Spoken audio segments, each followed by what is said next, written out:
On this episode, we talk about email flows, DDoS mitigation, and how to handle being overloaded.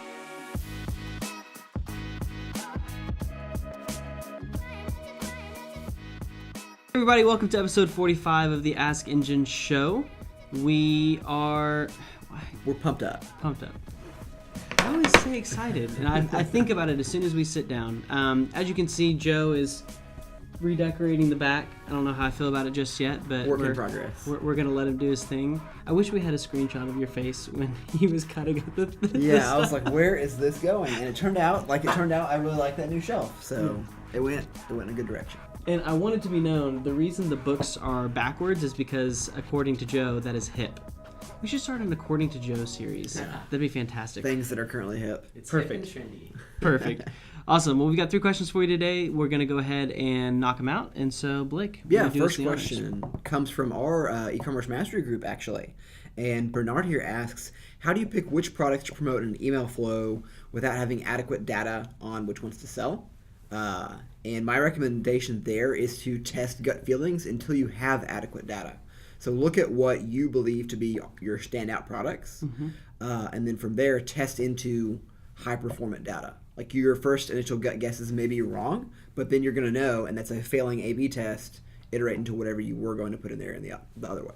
Yeah, a good way to look at it is what pieces of content and what products are being searched for most within your Google Analytics. So that would be the first thing that I would look at is that if I've got a single product that is being looked at 3x more than any other product, I'm gonna look and see if I've got a piece of content around that. I'm gonna see if I have an email flow around it. So if you already have existing content, match the products to that. If not, just go with gut guesses on what you believe your audience sees as your best products. And I'd also, using email as a feedback loop. So inviting people into email to help make product decisions going forward is another way that you can keep that engagement up. You can do that across all of your social profiles. Like I see a lot of companies using Instagram stories as a way to swipe left, swipe right, use poll options, things of that nature to get feedback. So that's another thing I would look at is I love that you're building email, but I would also be using that on social. Anything that you can do to get customers to feel bought into the decision-making process and they feel special because they're allowed to help make that decision is a good idea. Yeah.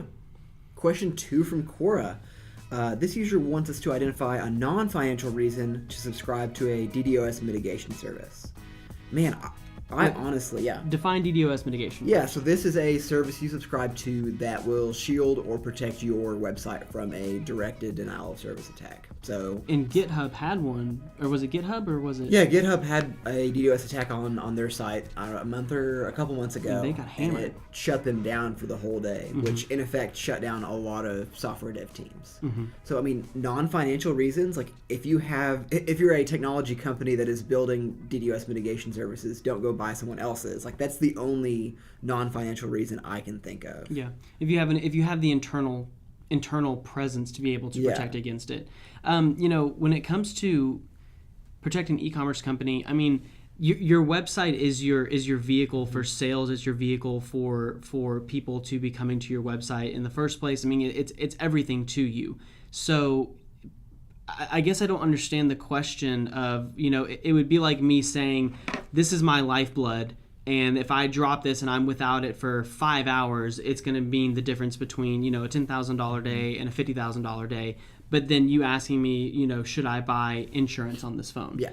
It's a necessity if you're doing the numbers that justify it. If no one's visiting your website and nobody would even notice if your website's down, it's like a tree in the forest. Right. But if you're doing any sort of traffic on your site, you're relying on those uptimes, and typically DDoS attacks happen at the peak of whenever you don't want it to happen.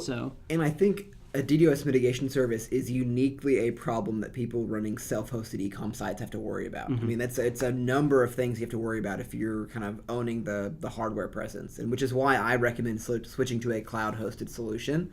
You kind of offload that worry to somebody else who it's their core competency. Yeah. If you're a brand that's making apparel, your core competency is not DDoS defense, and that shouldn't be something you have to worry about on a day-to-day basis. It should be handled by your e-com provider. So that actually answers this question. So mitigation, you can either, if you're self-hosted, you can either have your own mitigation service, or if you're cloud-hosted, or the hosting is the core competency of the business that you're using. So if you're using Shopify, we are cloud-hosted. If you're using that type of service, that's our problem. That's not your problem. You can call us when it's not working versus you just kind of being up a creek. So I like it. Perfect.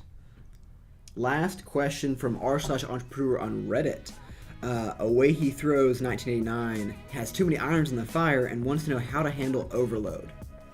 So let's break this up between like philosophical, like how you personally handle overload, and then I actually want you to talk about like task management and project management and how to do that. So personally, how do you handle being either overworked, like how do you handle too much noise? So I'm a finisher, so I have to get my process done, and if I don't, I will work until it's finished, which is hard a lot of times here because there's just a never-ending mountain of work. So what my options and things I like to do, I like to delegate. So I like to push off anything that I can that's not like absolutely core or unique to my skill set.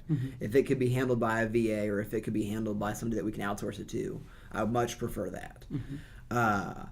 One thing that I really like to do is I mark down all of my tasks in a personal task manager, not on a Trello board, not anywhere that everybody can see it. I have my information on it, and then I chew through those one by one until I can do all that I can. Anything that doesn't get done gets moved right to tomorrow, and then I start again and keep working through that list. Overload is real, and I honestly think delegation is the best and most effective way to get stuff off your plate. Yeah, I think so.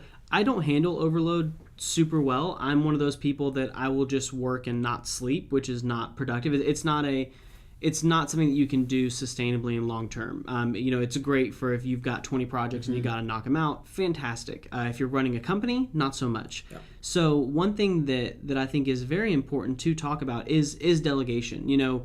Ultimately, you've got to look at it as an opportunity cost. If Blake's time is worth $100 an hour, and he's spending $100 an hour doing a task that is $15 an hour work, as a company, you have to prioritize Blake's time versus someone else's time. And typically what that looks like is you create a construct, you create a system that you want something done in this system, and then you hand it to someone else.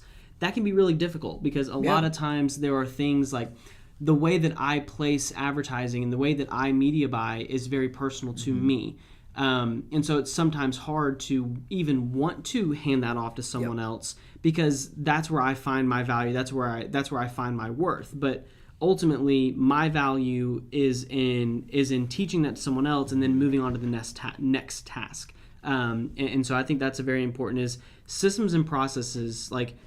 You have to have them in a business. And so many people in the startup space are like, oh no, move fast. And it's like, move fast, but you need someone behind you doing this and organizing it and saying, okay, great, we did it once, it took us 3 hours. How do we do it again in an hour and a half?